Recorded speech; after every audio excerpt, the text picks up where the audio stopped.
If you're fascinated by the ingenuity of ordinary people under impossible pressure, hit that subscribe button now, because what you're about to hear is the kind of real-world problem-solving that doesn't make it into the history books but absolutely kept the wheels of war turning when everything else threatened to grind to a halt.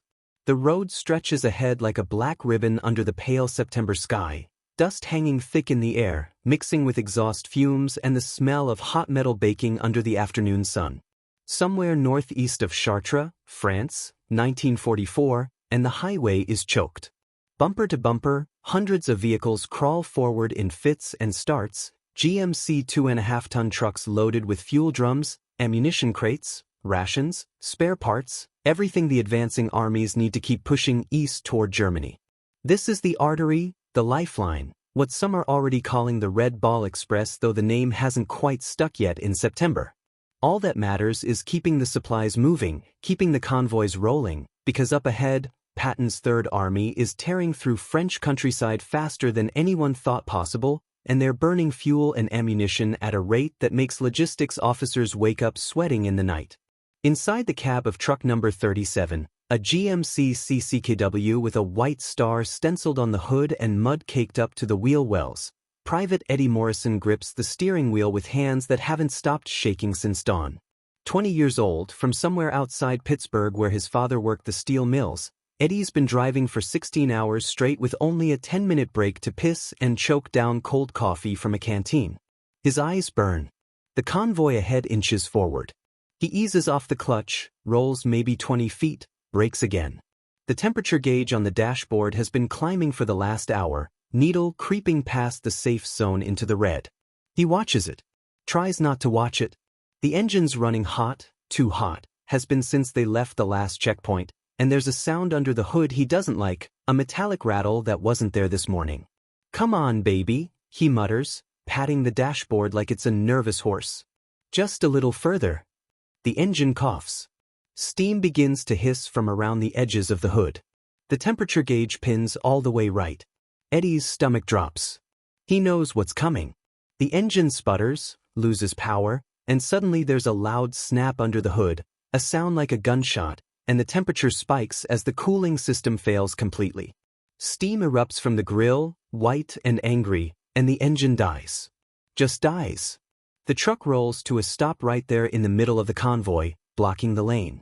Behind him, horns start blaring immediately. Angry shouts. The truck directly behind him has to brake hard, and the whole line concertinas. Eddie's heart is pounding. He yanks the parking brake, kills the ignition that's already dead, and jumps out of the cab. Steam is pouring from under the hood now, thick enough to blind him. Other drivers are climbing out of their cabs, gesturing, yelling. "Move it! Get that piece of junk off the road! We can't stop here! You're blocking the whole damn convoy!" An MP on a motorcycle roars up alongside, goggles pushed up on his forehead, face red with heat and frustration. "Driver! What the hell's going on? Engine's dead, Sergeant." Something snapped under the hood. The MP swears, looks up and down the congested highway, calculates. There's no room to push the truck off to the shoulder. The ditches on either side are too steep. "You got a mechanic?" "Just me." "Then fix it. Fast. You're holding up half the supplies for Third Army." Eddie pops the hood latch, pulls it open, and the wave of heat and steam that hits him is like opening an oven door. He waves his hand, trying to clear the air, leans in. The fan belt. The damn fan belt has snapped clean through, one end hanging loose, the other wrapped around the pulley.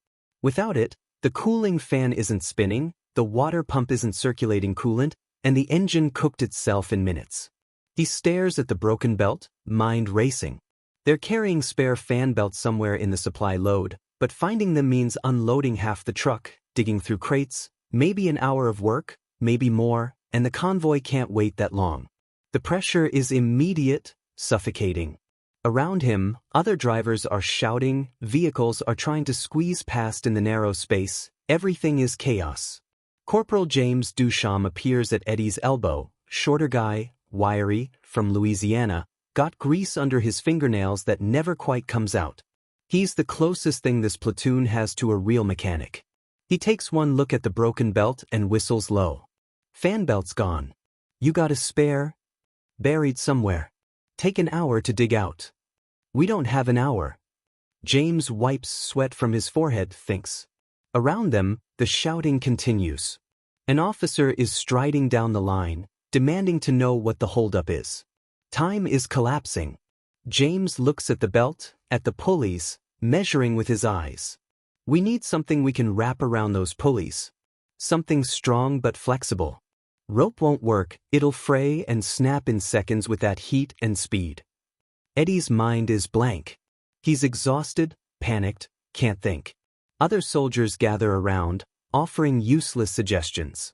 Wire? Too rigid. Bootlace? Too weak. They're stuck. The truck is dead weight, and the convoy is snarled behind them. Then a voice cuts through the noise, accented but clear. Pardon, messers. They turn. An older French woman has approached from the roadside, maybe 50, wearing a dark dress and headscarf, dust on her shoes from walking. She's been watching the commotion, and in her hand she holds something. Stockings. Nylon stockings. Not just one pair, 2 pairs, knotted together. She holds them out to James. Pour la cincha? For the belt. Her eyes are sharp, knowing. She's seen improvisation before. 4 years of German occupation teaches you to fix things with whatever's at hand. James stares at the stockings and something clicks. Nylon. Strong, flexible, heat-resistant enough for a short-term fix. He takes them from her hands, nods. Oui, madame. Merci beaucoup. She waves him off, already stepping back. Bon chance. James turns to Eddie, holding up the stockings. This might work. It's insane, but it might work. Stockings? You're kidding.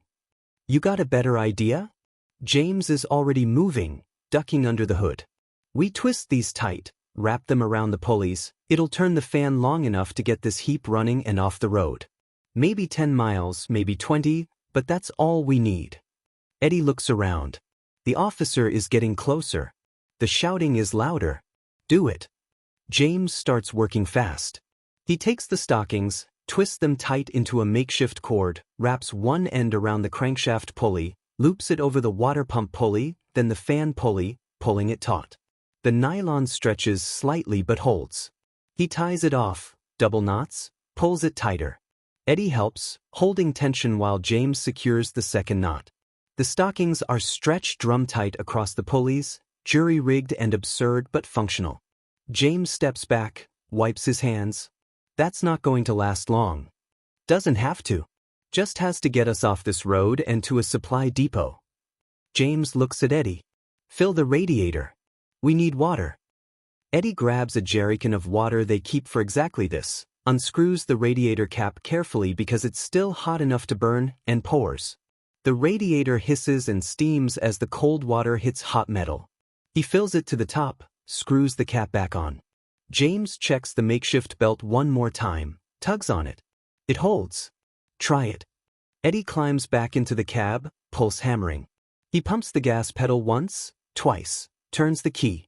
The starter grinds. The engine coughs, sputters, and for a horrible second he thinks it's not going to catch. Then it roars to life, rough and loud, and through the open hood, Eddie can see the pulleys turning, the nylon stockings spinning, the fan blade rotating. The engine's running. The temperature gauge starts to drop. Slowly, but it's dropping. James slams the hood shut, grins up at Eddie through the windshield, gives a thumbs up. The gathered soldiers cheer, a brief burst of relief. The MP on the motorcycle shakes his head, amazed. 30 minutes. You fixed it in 30 minutes with stockings. Just get moving, the officer yells, and the moment of celebration is over. Eddie shifts into gear, eases off the clutch, and the truck lurches forward. The engine sounds rough, but it's running. He pulls ahead, merging back into the crawling convoy, and the line starts moving again behind him. In the rearview mirror, he sees James climbing back into his own truck a few vehicles behind, and the French woman standing at the roadside, watching them go, arms folded. Eddie raises a hand in thanks. She nods once, then turns and walks back toward the trees. The convoy rolls on. Eddie keeps one eye on the temperature gauge, watches it hold steady just below the red line. The engine rattles and the makeshift belt is probably already starting to fray, but it's holding. For now, it's holding, and that's all that matters. This is the reality of the war that doesn't make the newsreels. Not the big battles or the heroic charges, but the grinding, exhausting work of keeping machines running when they want to die, of moving mountains of supplies across a continent with equipment that's breaking down faster than it can be replaced. The Red Ball Express, though it won't be formally named that until later, is already legendary among the drivers and mechanics who live it every day. They're hauling everything, fuel and ammunition and food and medicine, from the Normandy beaches inland to wherever the front lines have pushed to this week, and the distances keep growing. Paris fell at the end of August. Now it's September, and Patton's tanks are racing east, gobbling fuel at an insane rate, and the only thing keeping them moving is trucks like Eddie's, driven by kids like Eddie, held together with improvisation and prayer. The highways of France in September 1944 are clogged arteries. The infrastructure, already battered by 4 years of German occupation and Allied bombing, can barely handle the volume. Bridges are blown. Roads are cratered. Every mile is a fight. And the trucks, these GMC CCKW workhorses and Dodge WC-51S and Studebaker US-6S, they weren't built for this kind of punishment. They're supposed to have maintenance, regular oil changes, part replacements, downtime. Instead, they're running 24 hours a day, drivers swapping in and out without the engines ever cooling, pushing through rain and mud and dust, loaded beyond their rated capacity, breaking down constantly. And when they break down, there's no time to wait for a recovery vehicle or a proper repair depot. The fix has to happen now, on the side of the road, with whatever's at hand. 3 trucks ahead of Eddie, another vehicle starts smoking. Not steam this time, black smoke from the exhaust, engine misfiring. The driver pulls off to the shoulder as best he can, pops the hood. Eddie watches in his mirror as the driver and 2 others converge on the truck. One of them is already climbing into the back, pulling down a jerrycan of gasoline. Eddie knows what's happening because he's seen it a dozen times. Fuel pumps failed, or the fuel lines clogged, and the engine starving. But you don't need the fuel pump to feed the engine.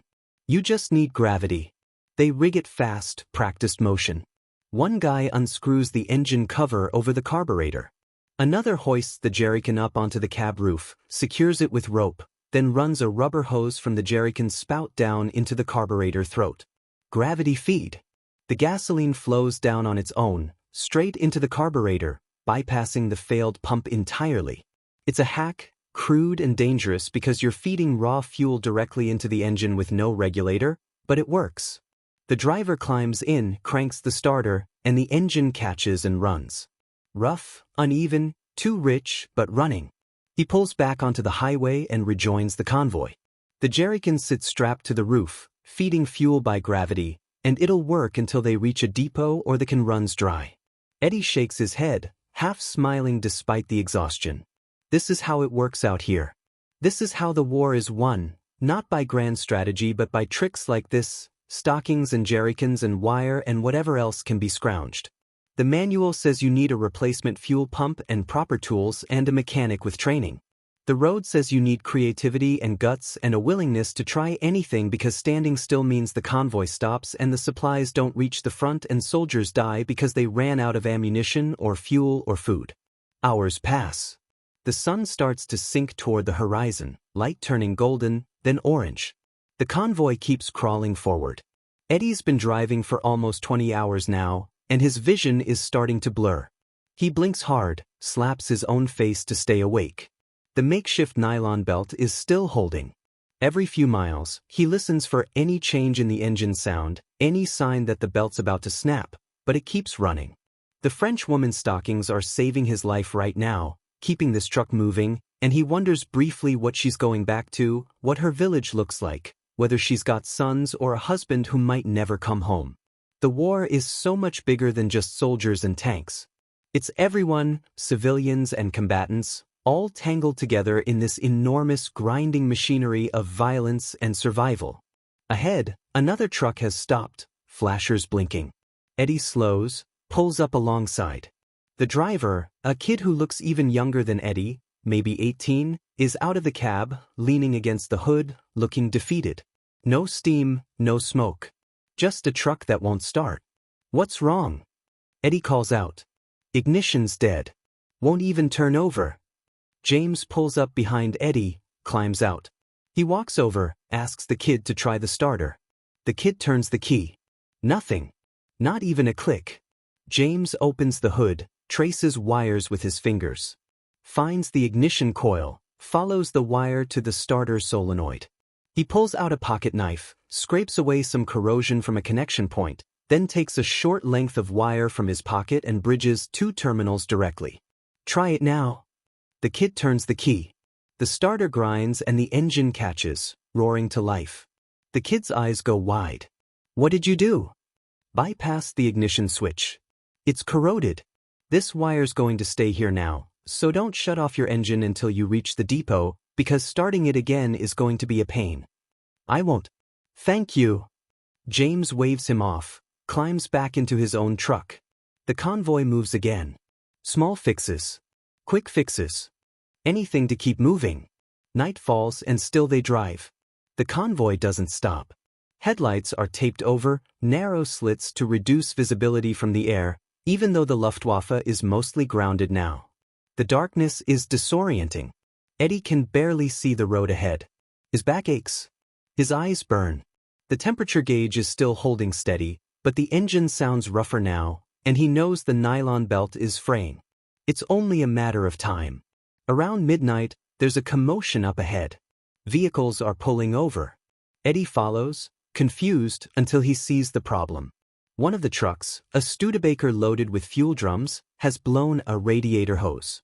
Water is pouring out onto the ground, steam hissing, and the driver is standing there looking at the puddle with an expression of pure despair. There are no spare hoses. No parts. No time. But James is already there, kneeling by the truck, examining the split hose. He runs his hand along it, feeling the tear. It's a split seam, not a complete break. He looks around, sees a soldier smoking a cigarette. You got soap? Soap. Bar soap. Anyone got soap? Someone digs into a pack, pulls out a small bar of olive drab military issue soap. James takes it, wets it from a canteen, works it into a thick paste. Then he takes the split hose, presses it together, and packs the soapy paste into the crack, molding it like putty. The soap fills the gap, sticky and thick. He wraps a strip of cloth torn from someone's undershirt around the hose over the soap, ties it tight. Then he refills the radiator with water from a jerrycan, tells the driver to start the engine. The engine runs. The hose holds. Water circulates. The soap and cloth seal the leak well enough. Not permanently, but long enough. The driver stares at the repair, shakes his head. That's going to work? For a few hours. Maybe till morning. Then you'll need a real fix. But right now it works. And it does. The convoy moves on. Eddie watches in his mirror as the repaired Studebaker pulls back onto the road, the improvised seal holding under pressure. This is the rhythm of the night. Breakdowns and fixes, small disasters and quick solutions. At one point, a truck loses its accelerator cable, and they rig a replacement with bootlaces threaded through the firewall, the driver pulling on the lace like a puppet string to control the throttle. It works. At another stop, a truck with a blown tire has no spare, so they stuff the tire with rags and grass and rope it tight, turning it into a makeshift solid tire that limps along at 15 miles an hour. It works. Everything works, barely, held together by ingenuity and desperation. Dawn comes slowly, the sky lightening to gray and then pale blue. Eddie's been driving for 24 hours. He's beyond exhausted, running on adrenaline and fear. The nylon belt is still holding. He can't believe it. The French woman's stockings have carried him through the night, kept the engine cool, kept him moving. He wants to find her, thank her again, but she's miles behind now, back somewhere on the road near Chartres, and he'll never see her again.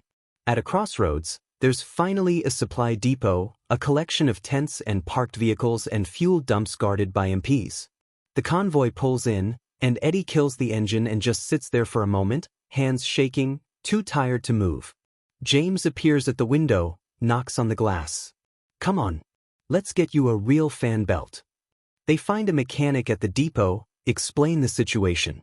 The mechanic lifts the hood, sees the nylon stockings wrapped around the pulleys, now frayed and stretched and barely hanging on.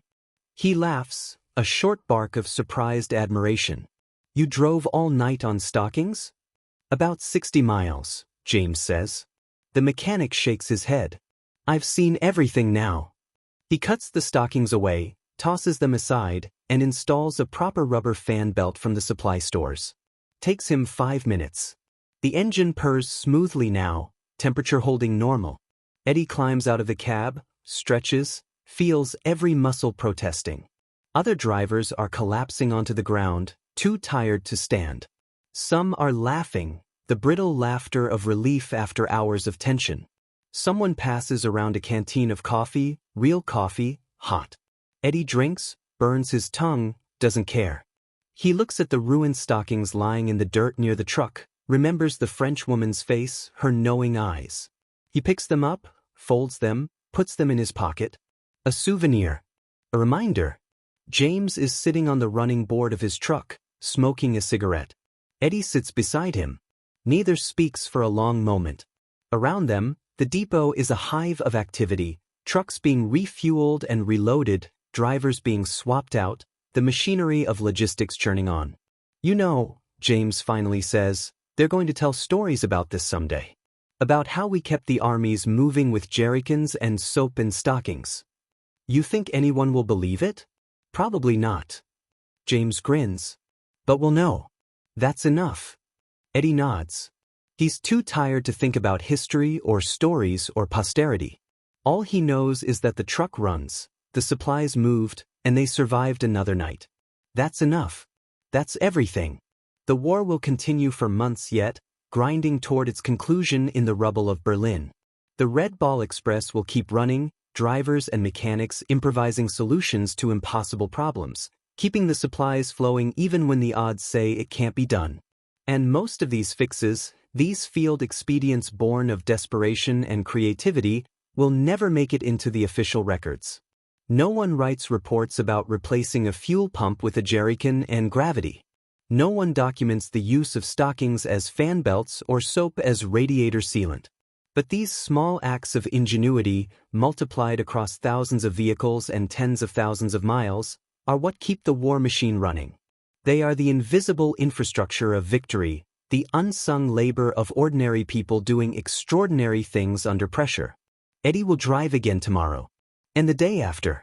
And the day after that. The truck will break down again in different ways, and each time, he and James and the others will find a way to fix it, to keep moving, because stopping is not an option. The supplies have to get through. The front lines depend on it. Soldiers depend on it. The war depends on it. And somewhere back on that road near Chartres, a French woman walks home, lighter by 2 pairs of stockings, wondering if those American boys made it safely to wherever they were going, carrying with her a small moment of connection in the midst of chaos, her contribution to the vast, incomprehensible effort of liberation, a gesture so simple and so profound that neither she nor they will ever fully grasp its significance, even though in that moment, in that exchange of nylon for hope, something essential about the human capacity for kindness and cooperation in the face of impossible odds was expressed and lived and made real. The sun is fully up now. The coffee is gone. Eddie stands, stretches again, and climbs back into the cab. Time to move. Always time to move. The war won't wait. The engine turns over smooth and strong now with its proper fan belt, and Eddie shifts into gear and pulls out of the depot, back onto the highway, back into the endless convoy of trucks carrying the weight of the war on their axles and in the hands of the tired, ingenious, resourceful people who keep them running against all odds, mile after mile, fix after fix, until finally, eventually, mercifully, it's over. If stories like this, the real human history behind the big battles, resonate with you, don't forget to subscribe. There are countless moments of brilliance and desperation that shaped the war, moments that deserve to be remembered, and we're here to tell them. Hit that subscribe button and join us for more untold stories from history's greatest generation.